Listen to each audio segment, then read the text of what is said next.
오늘 베드로전서 공부하겠습니다. 베드로전서 5장 오늘 5절부터 14절까지 또 시간이 되는 대로 공부를 하겠습니다. 주제는 마귀를 도망치게 하는 겸손이라는 제목을 달 수 있겠습니다. 5절을 보시면 이와 같이 너희 젊은이들아 장로에게 복종하라.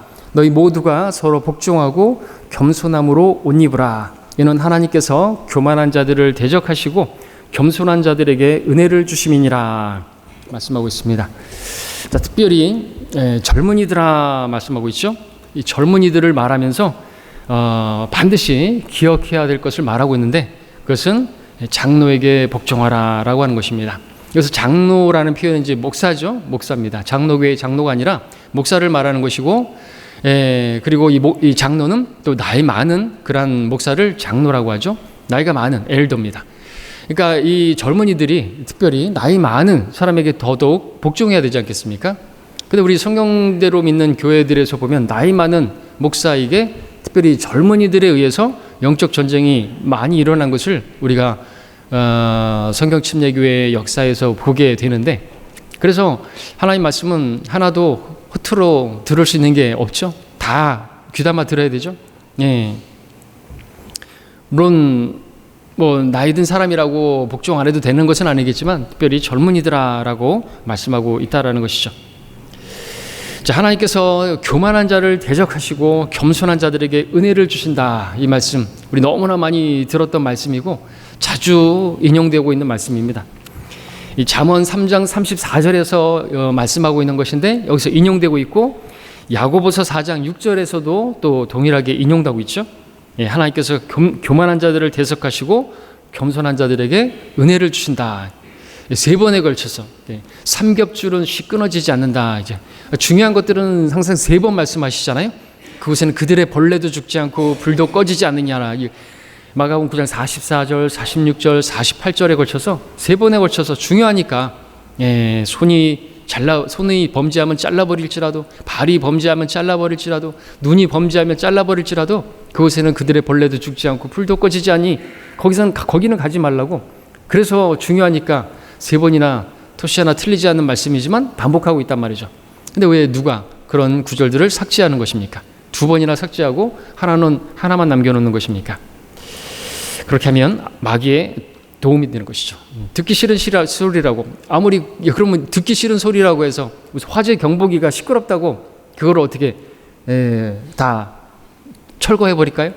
화재가 나도 그 시끄러우니까 그냥 알아서 할 테니까 경보기 그거 시끄러우니까 망가뜨려도 되냐 이것이죠. 안 되는 거지 않습니까? 불이 났으면 불이 났다고 크게 외쳐야 되는 것이고, 우리가 복음을 전하는 데 있어서도 지옥에 가지 말라고 외치는 것은 그것은 사랑 없는 게 아니라 오히려 사랑으로 행하는 것입니다. 예. 자, 교만, 하나님께서 가장 어떻게 보면 사악하게 생각하는 고약한 성품입니다. 성경에 따르면 교만으로 인해서 사람들이 하나님을 찾지 않는다고 말씀하고 있죠.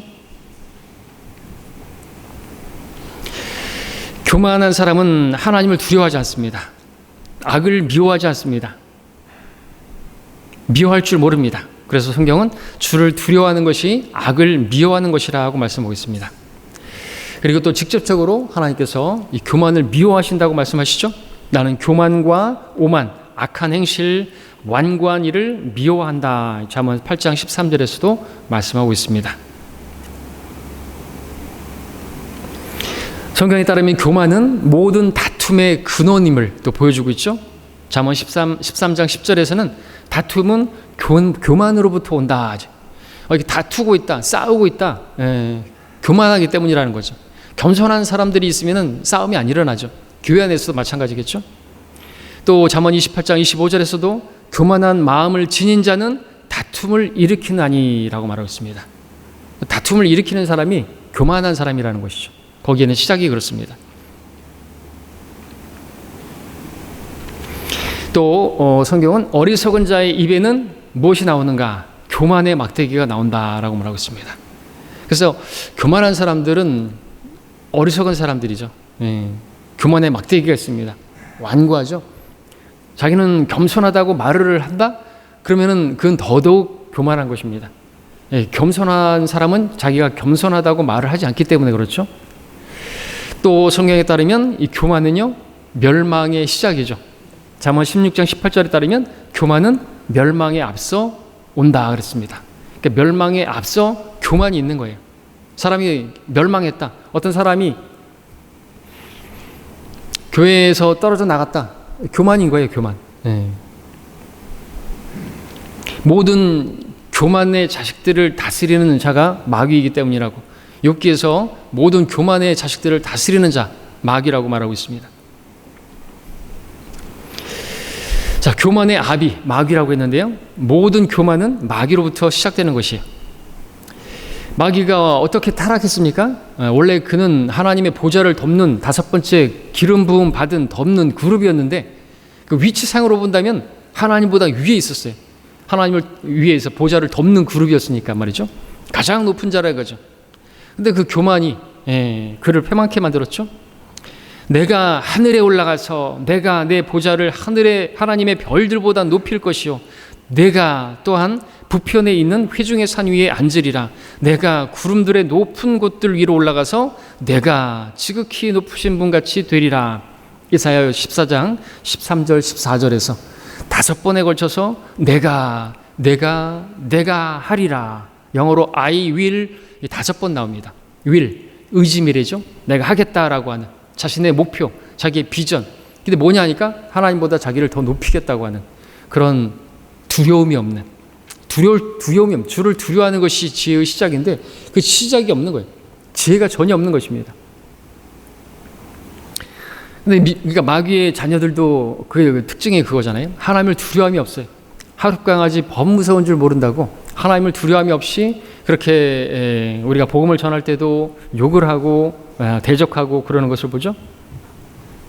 또 성경에 따르면 아는 것도 없으면서 자신이 무엇도 아무것도 아니면서, 성경은 우리가 뭐 물 주는 자나 씻는 자나 아무것도 아니로되 잘하게 하시는 분은 하나님이시라고 말씀하시는데, 아니 물 주는 자, 아니 씹는 자 바울도, 물 주는 자 아폴로도 아무것도 아닌데 누가 자기가 무엇이나 되는 것처럼 그렇게 자기를 드러내냐 말이시죠. 그렇게 아무것도 아니고 그런 사람이 언쟁을 좋아하고 시기와 다툼과 악담과 사악한 의심을 즐기면서 성경의 진리가 아닌 것을 가르치고 주 예수 그리스도의 건전한 말씀과 경건에 따른 교리를 일치하지 않는 걸 가르치고 퍼뜨리는 그런 사람들은 교만해서 그런 거라고 밝히고 있는 것이죠. 자, 하나님께서는 그러한 사람들을 대적하십니다. 그래서 하나님께서 그러한 사람들을 쫓아내시는 거예요. 구원받았다 할지라도 말이죠. 디오트레페 같이 자기가 으뜸되기를 원하는 사람들, 그죠? 그런 사람들을 쫓아내시는 것입니다. 하나님께서 심지 않은 초목은 다 뽑힌다고 말씀하셨습니다. 그래서 그리스도인들은 겸손해야 되죠. 주님께서 처음에 우리를 부르실 때 먼저 배워야 할 것에 대해서 말씀하시죠. 다 수고하고 무거운 짐진 자들아 다 내게로 오라. 나에게서 배우라. 뭘요? 나는 마음이 온유하고 겸손하니 나에게 와서 배우라. 왜? 우리는 다 교만의 자식들, 마귀 자식들이었기 때문에 주님께 와서 첫째로 배워야 될 것이 있다고 한다면 겸손이라는 것이죠. 그리고 그 주님을 따르면 주님의 그 걸어가신 길, 발자취 겸손이었습니다. 십자가의 죽음에까지 자기를 부인하고 자기 어떤 정당성이나 자기 어떤 주장이나 다 내려놓고 말할 수 있는 어떤 그런 것도 털 깎는 자 앞에 양이 말이 없듯이 그렇게 다 내려놓으시고 그렇게 십자가를 지셨던, 그리고 발을 씻기셨던 우리 주님이시지 않습니까?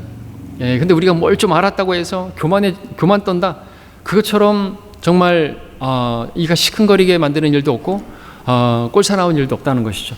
그래서 우리는 항상 이 말씀을 귀 기울여야 되는 것입니다. 하나님께서는 교만한 사람을 대적하시고 겸손한 사람들과 함께 하십니다. 이사야서 57장 15절에 보니까 영원에 거하시고 높고 우뚝 솟은 분, 그의 이름이 거룩이신 분이 같이 말하노라. 나는 높고 거룩한 곳에 거하며 또한 통회하고 겸손한 영을 지닌 자와 함께 거하여 겸손한 자의 영을 소생케 하고 통회하는 자의 마음을 소생케 하는도다. 높고 우뚝 솟은 가장 높은 곳에 거하시는데 하나님께서 계신 곳은 두 곳이다 이거죠. 가장 높은 곳에 계시고 또한 가장 낮은 곳에 계세요. 그렇죠? 골짜기의 백합화는 바로 우리 주 예수 그리스도를 상징적으로 보여주죠. 그 백합화를 만날 수 있으려면 어디로 가야 돼요? 골짜기로 가야 된다 이거죠. 골짜기. 저 밑에 우리 인생이 밑바닥에 있을 때 사드락과 메삭과 아벳노고가 그 풀무에 그 용광로에 던져졌을 때 거기에서 하나님의 아들 바로 성육신전의 예수 그리스도를 만나서 교제하고 동행했지 않습니까? 그 골짜기. 예수님은 에델바이스가 아니에요. 에델바이스는 어디 있대요? 따기 힘든, 꺾기 힘든 저 절벽에 저 위에 있잖아요. 그 사랑하는 여인이 나를 사랑한다면 에델바이스 저 꽃을 따다 달라고. 그러고 따다가 죽은 사람들도 있겠죠. 그런데 계시지 않는다는 것이죠. 아주 쉽게 만날 수 있고 가장 낮은 곳에 만날 수 있는 것이에요. 우리가 겸손하기만 한다면, 하나님 앞에 내가 죄인이라고 고백만 한다면 누구든지 다 그 죄 문제를 해결할 수 있도록 우리에게서 멀리 계시지 않고 우리에게서 아주 가까이 계신다고 말씀하고 계시지 않습니까? 자, 주님께서는 또 성경에서 어린아이와 같이 자신을 낮추는 사람이 천국에서 가장 큰 자라고 말씀하셨죠? 마태복음 18장 4절에서 누구든지 자기를 높이는 자는 낮아질 것이고 자신을 낮추는 자는 높아질 것이라고 성경의 진리는 역설의 진리입니다. 하나님께서 그렇게 하시는 것이죠. 우리가 이것을 안다면 우리는 낮아져야 되겠죠.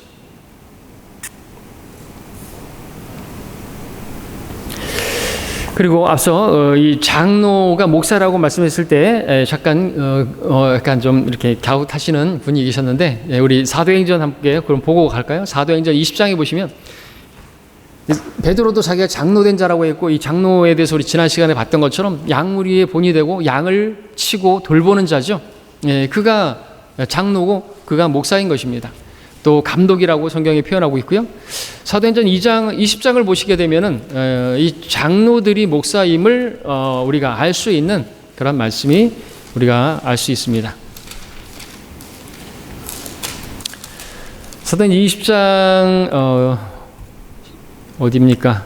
17절에 보시면은 그리하여 그가 밀레토에서 에베소로 보내어 교회의 장로들을 청하는 것을 보게 됩니다. 락크만 주석 성경에서는 바울이 에베소의 목사들에게 전한 위대한 교별 설교라고 위대한 설교 메시지를 전하죠.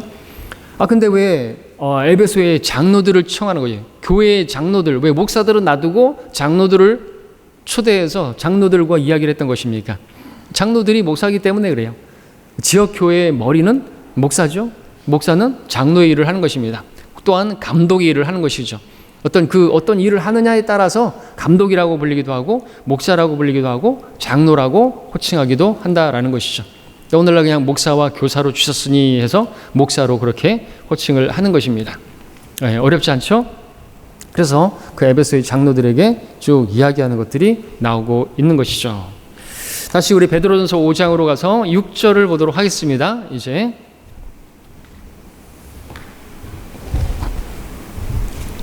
그러므로 하나님의 능하신 손 아래서 겸손하라. 때가 되면 그분께서 너희를 높이시리라 말씀하고 있습니다. 겸손, 계속해서 강조하고 있는 내용이 아닐 수가 없습니다. 자, 우리는 하나님의 능하신 손 아래서 겸손해야 되겠죠. 자신을 낮춰야 되겠죠. 뿐만 아니라 또 우리는 사람들 앞에서도 겸손할 줄 알아야 되는 거죠. 난 하나님 앞에 겸손하다라고 말하면서 사람들 앞에서 교만하다면 그 사람은 겸손한 게 아닌 것입니다. 그리고 그리스도인들은 어떻게 하는 것이 겸손한 것인지 알 수 있습니다. 잘 알고 있죠? 겸손해야 한다는 걸 너무나 잘 알고 있어요. 그렇기 때문에 우리는 겸손케 해달라고 기도하면은 안 된다는 거죠.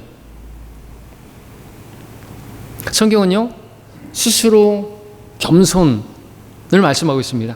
겸손은 스스로 해야 되는 일이에요. 그리고 주님께서 명령을 이미 하셨잖아요.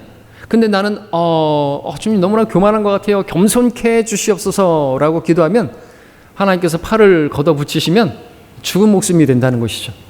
하나님께서 개입하시면 우리는 어떻게 해요? 겸손케 해달라고 하면은 겸손케 되려면요, 어디 다리 몽둥이가 부러져야 된다니까요. 그죠? 사도 바울도 그 자신이 자고하지 못하도록, 교만하지 못하도록 하나님께서 무엇을 허락하셨던 것인가요? 육체의 가시, 곧 질병을 허락하시지 않았습니까? 그것을 제거해달라고 3번이나 주께 간절히 기도했지만 하나님께서 내 은혜가 내게 풍족하다 하시죠.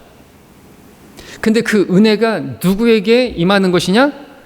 겸손한 자에게. 그 겸손을 위해서 하나님께서 무엇을 주셨냐면 고난을 주신 거예요. 질병을 주신 겁니다. 왜? 사람은 질병이나 어떤 아픔이나 고난이나 이런 게 없으면 겸손할 수 없어요. 등 따스고 배부르면요, 라오디케아 교인들이 되어서 나는 하나님이 필요 없어, 하나님 문 밖에다가 그렇게 몬다 말이죠. 신앙은 미직지근한 신앙이 되는 것이죠. 그래서 겸손하라고 말씀하시는데 왜 겸손하라고 말씀하시는 것이냐면 우리로 하여금 은혜를 주시려고, 더 많은 은혜를 주시려고 겸손하라고 말씀하시는 것이지 다른 것이 아니라는 거죠. 어떻게 주님께서 말씀하셨으면요, 그 말씀대로 하면, 그리하면 다 뒤에 복이 약속되어 있어요. 우리가 원하는 정말 그런 것들이 기다리고 있다는 것이죠. 자, 7절에 보시면 너희 염려를 다 하나님께 맡기라, 이는 그분께서 너희를 돌보심이니라 말씀하고 있습니다. 교만을 말씀하시다가 또 겸손을 말씀하시다가 그리고 이제는 맡기라고 말씀하십니다. 염려를 맡기라. 그래서 우리가 알 수 있는 게 뭐예요? 하나님께 맡기지 않으면, 기도하지 않는 건 어떤 거예요? 교만한 거예요. 하나님을 믿지 않는 것이죠. 자기가 뭐나 되는 줄 알고 자기도 할 수 있을 거라고 생각해서 하나님께 기도하지 않는 사람, 이 사람이 교만한 거예요. 기도하지 않는 사람, 하나님께 맡기지 않는 사람, 하나님을 의지하지 않는 사람이 교만한 사람이라는 것이죠. 그런 사람에게 하나님께서 은혜를 주실 수가 없어요. 은혜의 선물로 기도 응답을 기도를 안 하는데 어떻게 기도에 응답해 주시겠습니까? 은혜를 주실 수가 없죠. 왜요? 겸손하지 않아서요. 왜요? 교만해서요. 그래서 기도하지 않으니까 어떤 은혜도 받을 수가 없는 것입니다. 자, 염려를 하나님께 맡기지 않는다고 한다면요, 그 사람은 믿음이 없는 것입니다. 하나님의 자녀로서 그분을 알고 그분을 믿는다고 한다면 증거로서 그분께 자신의 모든 염려를 또 자신과 함께 맡길 수 있어야 되겠어요. 만약에 누군가가 그분을 안다고 말하고 그분을 믿는다고 말을 하지만 염려를 그분께 맡겨드리지 않는다면, 기도하지 않는다고 한다면 사실상 그는 그분을 아는 것도 아니고 믿는 것도 아닌 것입니다. 그분께 모든 것을 의탁할 수 있으려고 한다면 무엇보다도 그분을 알아야죠. 그리고 아는 만큼 우리는 믿게 되겠죠. 믿은 만큼 믿는 게 뭐예요? 믿으니까 신뢰하니까, 그죠? 결혼도 하는 거잖아요. 그리고 내 인생을 이 사람에게 맡길 수 있겠다 해서 결혼하는 거 아닙니까? 교제를 해보고 알아가면서 신뢰할 만하다 하니까 결혼도 하는 거 아닙니까? 하나님도 마찬가지는 거죠. 근데 그 믿음을 어떻게 가질 수 있어요? 로마서 10장 17절에서 믿음은 들음에서 나고 들음은 하나님 말씀에 의해서니라. 하나님의 말씀으로 하나님과 교제하다 보니까 그분을 알게 되고, 그분을 안다는 건 이제 믿음이 생기게 되는 것이고, 믿으니까 나를 하나님께 드릴 수 있는 거죠. 헌신할 수 있는 것이죠. 내 생애를 드릴 수 있는 것이죠. 또 내 생애에 일어난 모든 염려와 어려움들도 다 맡길 수가 있는 것이죠. 맡기는 사람이 믿음 있는 사람인 겁니다.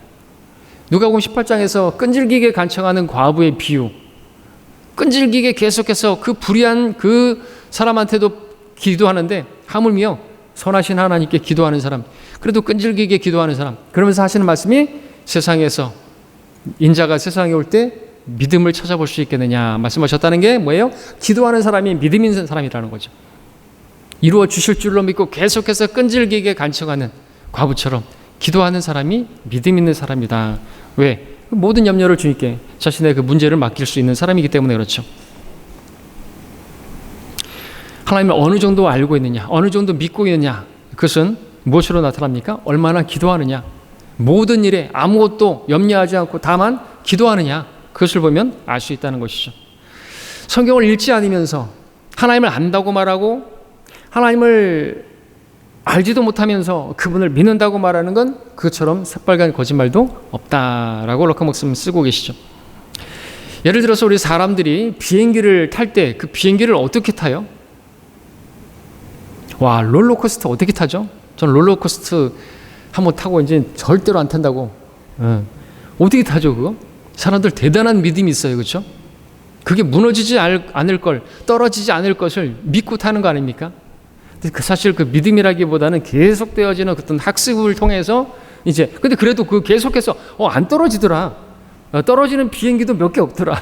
설마 자기께 떨어지겠는가 하는 어떤 그 작은 그 확률을 믿는 그걸 믿는단 말이죠.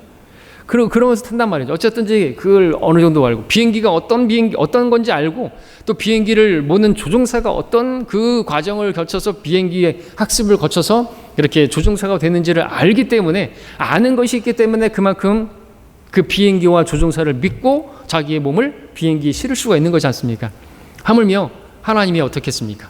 알지 못하고 믿을 수는 없는 거예요. 믿지 못하고 맡길 수가 없는 거예요. 근데 믿으려면 뭐가 필요해요?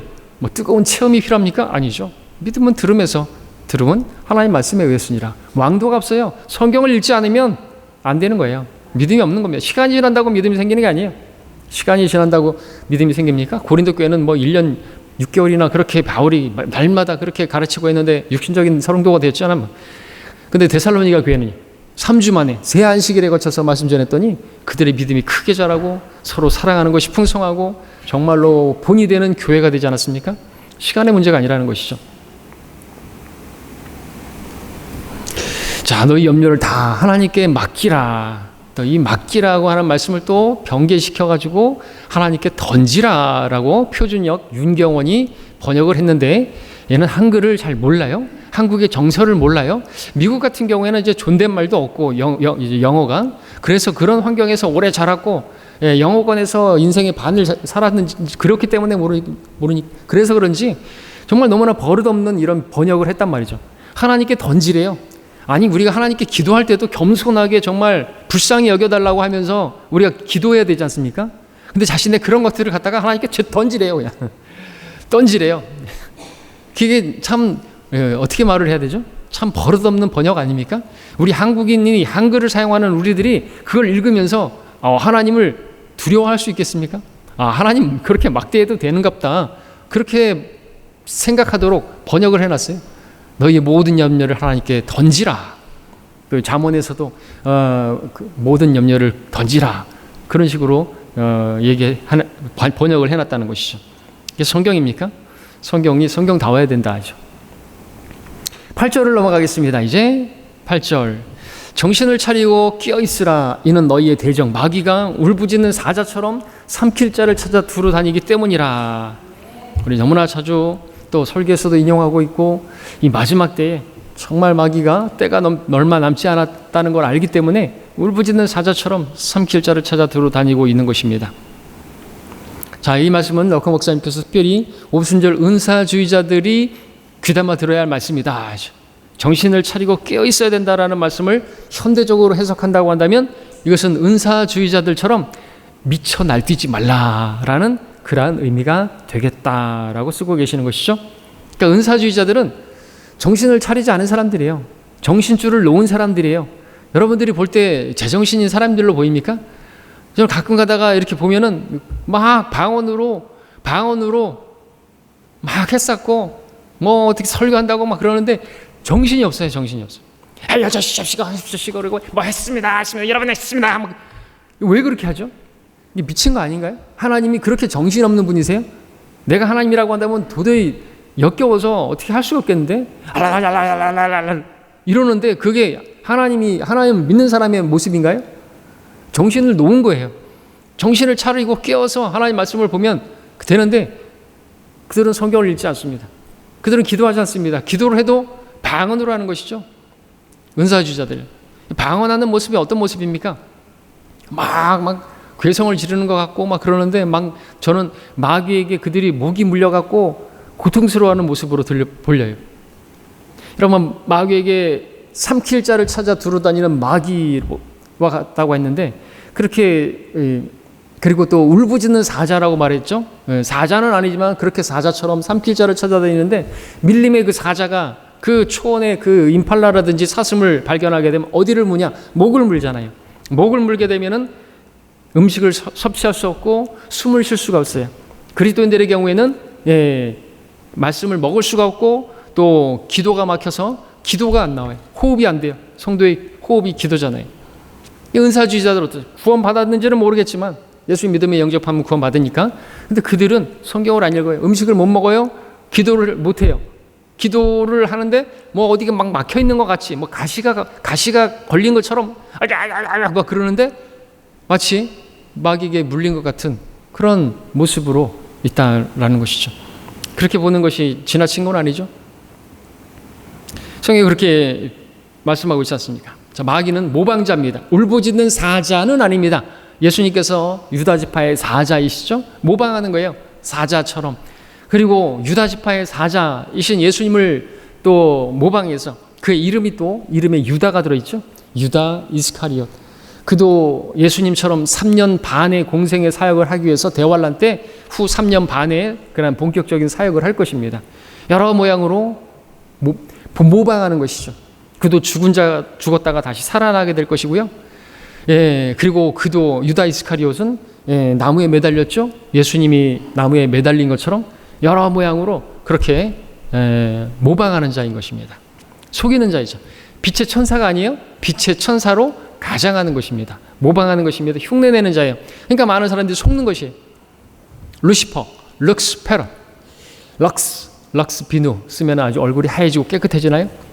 럭셔리한 남성, 제비 같은 남성에 많은 사람들이, 순진한 여성들이 속는 것이죠. 그것처럼 많은 교회에 많은 사람들이 그러한 목사들의 거짓 가짜 그러한 교리들에 속고 있는 것입니다. 속은 사람들은 다 미쳐 날뛰고 있는 것이죠. 럭커 목사님 표현이 그거예요. 미쳐 날뛰지 말라는 거죠. 그러기 위해서 성경을 읽어야 되고 마귀를 대적해야 되는데 대적인 마귀를 자신의 주적으로 알아야 되는데 대적 마귀가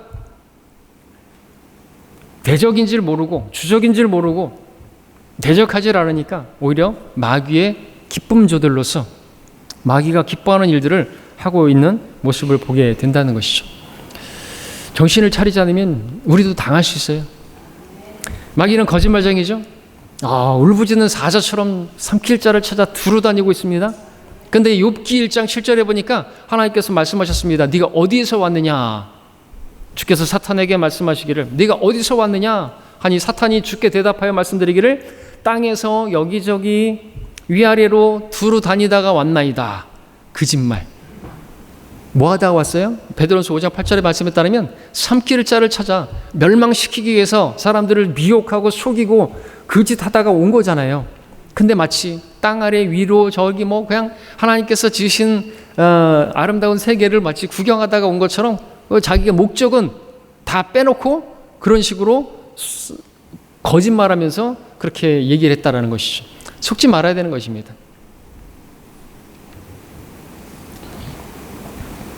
자, 우리도 마찬가지죠. 정신을 차리고 깨어 있어야 하는 것입니다. 우리도 예외가 아니거든. 다니엘보다도 현명하고 그동안 인간 사냥의 베테랑이었습니다. 예수님만 제외하고 다 무릎을 꿇었죠. 다 죄를 졌습니다. 다니엘도 무릎을 꿇었죠. 그 형상 앞에 무릎을 꿇었습니다. 사드락과 메삭과 아벳느고만 안 꿇은 거예요. 근데 모든 하여튼 다 하나님의 그런 사람들 다 그렇게 무릎을 꿇었던 것이죠. 자, 9절에 이제 넘어가서 보겠습니다. 9절. 믿음 안에 굳게 서서 그를 대적하라. 이는 세상에 있는 너희 형제들도 동일한 고난을 당하는 줄을 알미라. 믿음 안에 굳게 선다라는 것은 사도 바울이 에베소서 6장 10절에서 말한 것처럼 주 안에서와 그의 힘의 능력 안에서 강건하라고 하는 그러한 말씀과 맥락을 같이 하는 것이죠.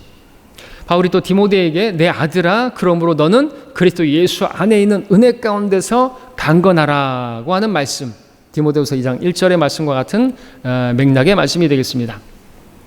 그러니까 무엇을 말하는 것이에요? 지금 믿음 안에 굳게 서라고 하는 것은 주 안에서 굳게 서라는 것이죠. 그의 힘의 능력 안에서 굳게 서라는 것이죠. 그리스도 예수 안에 있는 그 은혜 가운데서 강건하라는 말씀이죠. 이게 우리 믿음 안에 굳게 서라는 것이죠. 다시 말해서 나를 믿는 그 믿음으로 우리가 굳게 설 수 없고 예수 그리스도를 믿는 그 믿음으로 우리가 굳게 설 수 있다는 거죠. 예수 그리스도의 그 은혜가 아니면 우리는 굳게 설 수가 없다는 또 그 말이기도 하는 것입니다. 또 그 은혜를 우리가 얻기 위해서는 겸손해야 한다는 것이고요. 그렇게 우리가 겸손하게 되면요, 마귀가 우리를 대적할 수가 없습니다. 겸손은요, 마귀가 두려워 떨게 되는 것이요. 제목처럼 마귀를 도망치게 하는 겸손인 것입니다. 그래서 이 겸손을 계속해서 이야기하고 있고, 마귀 대적하는 것과 관련해서 이야기하는 거지. 우리가 스스로 어떻게 마귀와 1대1로 싸워서 못 이겨요. 그렇죠? 그래서 하나님께 나 자신을 맡기는, 그 모든 염려도 맡기는 그러한 겸손, 그러한 겸손한 자에게 하나님께서 은혜를 주신다 말씀하고 계시는 것이죠. 바로 이 믿음 안에 우리가 굳게 설 때 우리가 승리할 수 있는 것이지, 객기 부리면 안 되는 거예요. 한번 싸워보자고 맞붙어보면 안 된다 이것이죠.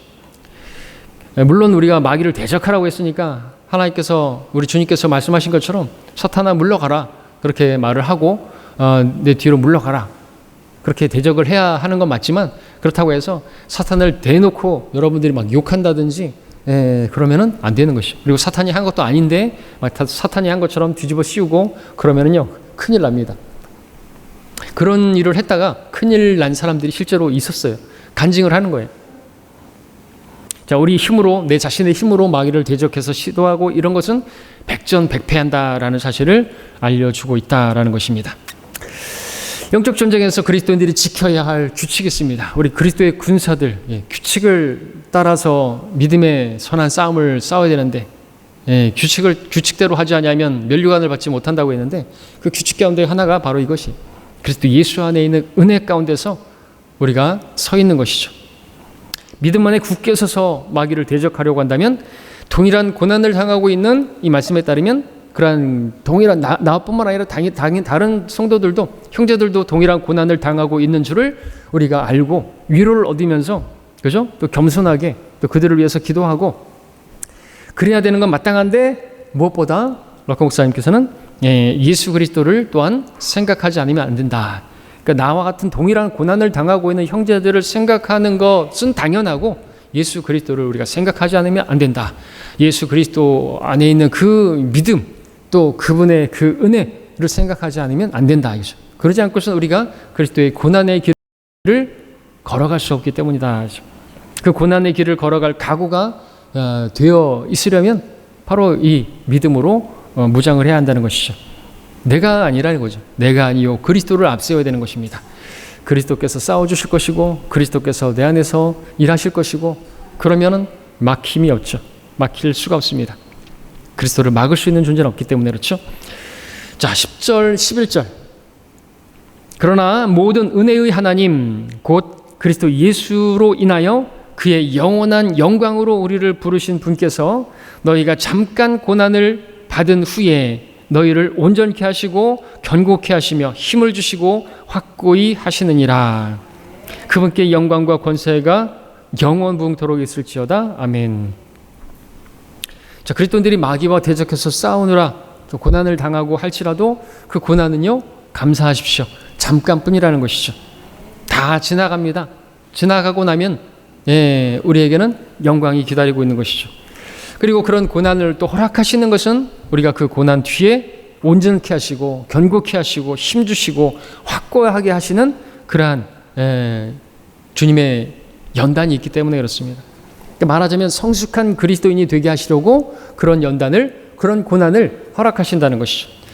그러니까 뒤집어 얘기하면 우리가 이제 지식으로 많이 알고 있고 그런다 할지라도 그것이 다 믿음은 아니죠. 지식이 많다고 해서 믿음이 있는 게 아니에요. 그것이 또 우리에게는 고난을 통해서 연단을 받는, 그래서 찌꺼기가 다 정련이 됐을 때 진짜 정금 같은 믿음이 되는 것이죠. 그래서 고난은 필요한 것입니다. 그 고난이 어떤 삶의 어떤 어려움이 그 어떤 그 질병이나 고통이 우리로 하여금 온전한 그리스도인, 성숙한 그리스도인, 하나님의 사람으로 온전히 철저히 선한 일에 구비될 수 있는 그런 역사가 있게 된다는 거죠. 그래서 고난이 선물인 것입니다. 그리고 이것이 그리스도인으로서의 특권인데, 그 특권은 12절에서 보게 되는 하나님의 참된 은혜이기도 하다. 그러니까 그런 고난을 통해서 나로 하여금 온전케 하시고 이것이 참된 은혜다라고 하는 것이죠. 이게 진짜 은혜죠. 그래서 바울에게도 말했던 건 은혜죠. 내 은혜가 내게 충분하도다. 그 질병을 통해서, 육체의 가시를 통해서 그로 하여금 겸손하게 하시고 교만하지 않게 하셔서 은혜를 얻게 하시는 그거죠. 12절에서 신실한 형제 실로아노를 통하여 내가 생각했던 대로 너희에게 간단히 썼노라. 이것이 하나님의 참된 은혜임을 권고하고 증거하노니 너희는 그 안에 서 있느니라 말하고 있습니다. 그 은혜 가운데 강건하라 말씀하고 있죠. 은혜 안에 서 있는 사람이 강건한 그리스도인 것입니다. 자기 스스로 서 있는 사람은요, 언제 부러질지 모르는, 넘어질지 모르는 위태로운 사람인 것입니다. 하나님의 은혜 가운데. 여러분들, 우리가 나의 나 된 것은 하나님의 은혜라. 그래서 바울이 서 있었던 것이죠. 자기가 한 모든 것들도 다 내가 한 게 아니고 하나님이 은혜로 한 것이고 내 안에 그리스도께서 하신 것이고, 그런 사람이 쓰러질 수 없는 거예요. 끝까지 믿음의 길을 달려가고, 달려갈 길을 달리고 믿음을 지키고 선한 싸움을 싸울 수 있는 사람이 누굽니까? 하나님의 은혜 안에 서 있는 사람이라는 것이죠. 그 은혜 안에 서 있는 사람은 바로 겸손한 사람이고요.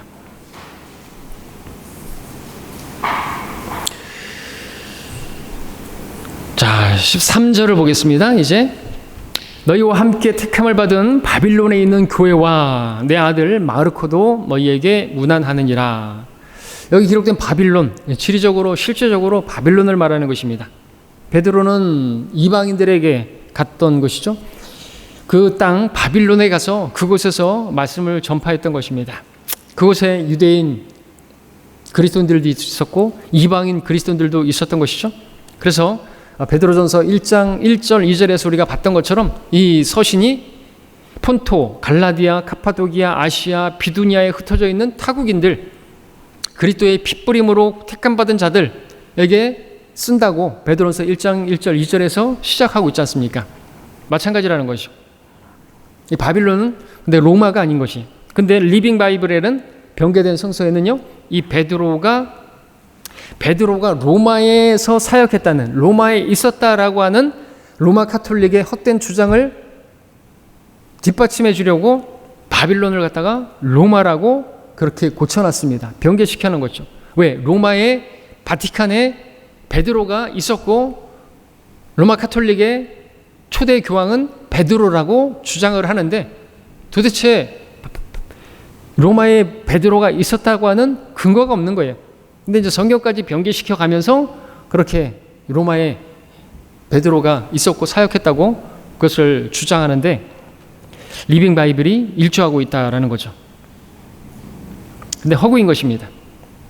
로마 카톨릭은 베드로가 로마에 있었다는 것을 주장하기 위해서, 입증하기 위해서 그런 변개된 성서를 인용하면서까지 주장을 하지만, 이 말씀만 그대로 보더라도 베드로가 로마에 있었다라는 것이 아니라 없었다라고 하는 것을 오히려 보여주는 구절이 이 구절이다라고 하는 것이죠. 그리고 이어지는 내 아들 마르코라고 하는 표현이 나오는데, 이 베드로는 결혼한 사람이라는 거예요. 아들도 있었다는 거예요. 영적인 아들이 아니라는 거죠. 우리 사도행전에 보게 되면은, 그죠? 장모님도 있었네요. 그 장모의, 베드로의 장모의 열병을 고쳐주는, 고침받는, 사도행전이 아니고 주님께서 고쳐주시고, 그리고 사도 베드로가 말했던 것처럼 나의 아내된 자매, 자매된 아내인가요? 자매된 아내. 그렇죠. 주님 만나기 전에 결혼을 했었으니까. 근데 결혼하기 전부터 자매였다고 한다면 아내된 자매가 맞는 것이고요. 이게 헷갈릴 수가 있어요. 그러니까 결혼하기 전에 둘 다 그리스도인이었어요. 그리고 결혼할 때는 나의 아내가 된 자매라고 말하는 것이고, 결혼하기 전에는 불신자들이었는데 결혼해서 나중에 예수님 만나게 되면 이제 자매된 아내라고 이제 표현하는 거죠. 자매가 된 아내가 된 거죠. 아내가 된 자매. 하여튼 그렇다고요. 하여튼 베드로는 아내도 있었고 장모도 있었고 아들도 있었고, 이 마르코는 마가가 아니고요. 어떤 사람들이 말하는 것처럼 마가복음이 마가가 아니고 마르코 실제로 아들이고, 이런 것을 왜 얘기하냐? 로마 카톨릭에서 주장하는 것처럼 교황들은 총각이어야 한다? 근거가 없는 거예요. 베드로는 기혼자였습니다. 결혼한 사람이라는 것이죠. 그렇게 본다면은 로마 카톨릭의 초대 교황이었다고 주장하는 그건 거짓이고, 지금의 모든 역대 교황들 다 교황으로서는 무자격자가 되는 거죠. 왜? 그들이 말하는 초대 교황 아니지만 베드로는 기혼자였기 때문에. 아들도 있었기 때문이라는 거죠. 마지막으로 14절입니다. 너희는 사랑의 입맞춤으로 서로 문안하라. 평강이 그리스도 예수 안에 있는 너희 모두에게 있을지어다. 아멘. 서로 문안하는 것. 마귀를 대적하고 고난의 삶을 살아가고 있는 그리스도인들로서는 기회가 있을 때마다 해야 할 일인 것입니다. 마귀가 울부짖는 사자처럼 삼킬 자를 찾아 두루 다니기 때문에 그리스도인들은 항상 위험에 노출되어 있기 때문에 서로 안부를 묻고, 우리 인사가 뭐예요? 우리는 옛날부터 안녕하세요, 안녕하세요, 평안하십니까? 우리는 이제 그렇게 말을 하죠. 그렇게 하면서 인사를 나누고 어떻게 어려움은 없으세요? 안부를 묻고 그렇게 하는 거죠. 베드로는 여기서 사랑의 입맞춤이라고 말을 했는데요. 그렇게 사랑의 입맞춤, 최상의 인사를 나누면서 그리스도 안에서 한 형제된 성도들 간의 사랑을 드러내는 건 너무나 지극히 당연한 것이다 라고 하는 거죠. 바울은 이 입맞춤에 대해서 거룩한 입맞춤이라고 로마서 16장 16절, 고린도전서 16장 20절, 데살로니가서 5장 26절에서 세 번에 걸쳐서 거룩한 입맞춤, 사랑의 입맞춤. 그러나 우리 문화는 입맞춤이 아니기 때문에 우리 그리스도인들이 만나갖고 막 입맞춤하고 그러면은 요즘 같은 세상에는 좀 문제가 될 수가 있으니까, 또 성추행이니 뭐 성범죄니 그러면 안 되니까 우리는 악수를 하든지 목례를 하든지 하면서 인사를 하고 그렇게 서로 문안하고 서로 그렇게 교제하는 것이 필요한 것이죠. 여기까지 베드로전서를 마치고요. 다음 시간에 또 베드로 후서로 계속 공부를 하겠습니다.